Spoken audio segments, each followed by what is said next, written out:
எனக்கு வந்து மாதம் 1000 ரூபாய் கார்டு காசு வருது. அது வந்து என்னுடைய வீட்டு செலவுக்கு நான் யூஸ் பண்ணிக்கிறேன்.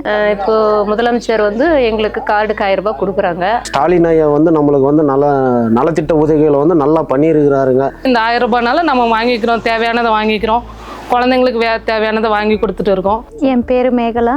நான் சாஸ்திரமட்டல் கிராமம், கெண்டேநெல்லி பஞ்சாயத்து, பாலக்கோடு வட்டம், தருமபுரி மாவட்டம். என் பேர் நிருந்தா. என் பேர் முனிசெல்வம். என் பேர் சிவரஞ்சினி.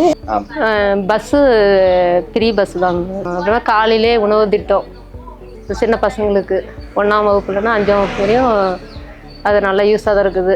அவங்கவுங்க வீட்டில் எவ்வளோ வேலை இருக்குது, அந்த டைமில் பசங்களுக்கு சாப்பாடு செஞ்சு போகிறது கூட கொஞ்சம் ரொம்ப கஷ்டப்படுற குடும்பத்தில் கூட இருக்கிறாங்க. சரி, அதனால் பசங்க ரெடி ஆகிட்டு டக்குன்னு போய் அங்கே சாப்பிட்டு ஸ்கூலுக்கு போயிடறாங்க. ஃப்ரீ பஸ் விட்டுருக்காங்க. பக்கத்தில் இருக்கிற டவுனுக்கு போகணுன்னா கூட அதில் தான் போயிட்டு வரேன். ஹெல்ப்ஃபுல்லாக இருக்குது எங்களுக்கு. ஏதாவது எமர்ஜென்சினா கூட டக்குன்னு போயிட்டு வந்துடலாம். துவக்கப்பள்ளி பக்கத்தில் தான் இருக்குது ஸ்கூலு. அதுவும் காலையில் உணவு திட்டம் வந்து நல்லா இருக்குது. காலையில் நான் போய் நிறைய டைம் சாப்பிட்ருக்கேன். நல்லா இருக்குது. ராகி புட்டு சமைச்சு தருவாங்க. சேமியா உப்புமா செய்வாங்க, ரவை உப்புமா செய்வாங்க, பொங்கல் செய்வாங்க. எல்லா சாப்பாடும் நல்லா இருக்குது. லேடிஸுக்கு பார்த்தீங்கன்னா மாதம் உதவி தொகை ப்ளஸ் பார்த்தீங்கன்னா பசங்களுக்கு நல்ல ஒரு சத்துணவு திட்டம், நல்ல பசங்களுக்கு ஒரு பெனிஃபிட்டாக இருக்குதுங்க.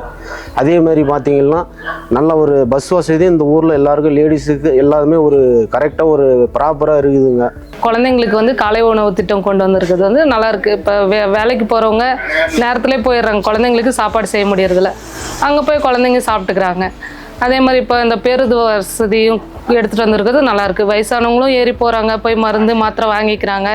இப்போ நம்மளும் ஒரு தேவைக்குன்னா உடனே போயிட்டு வந்துக்கலாம். இப்போ ரேஷன்லேயே பொருள் வாங்கினாலும் ஒரு 100 ரூபாய்னாலும் அடுத்தவங்களை எதிர்பார்க்கணும். இதே இந்த 1000 ரூபாய்னாலும் நம்ம வாங்கிக்கிறோம், தேவையானதை வாங்கிக்கிறோம், குழந்தைங்களுக்கு தேவையானதை வாங்கி கொடுத்துட்டு இருக்கோம். எல்லாமே பயனுள்ளதாக இருக்குது. இப்போ மக்களை தேடி மருத்துவம்னிட்டு பெரியவங்களுக்காகவும் எடுத்துகிட்டு வந்திருக்காங்க. அதுவும் இப்போ நிறைய நடக்க முடியாதவங்களுக்கு, வயசானவங்களுக்கெல்லாம் யூஸாக தான் இருக்குது. இது தந்த ஸ்டாலினுக்கு ரொம்ப நன்றி.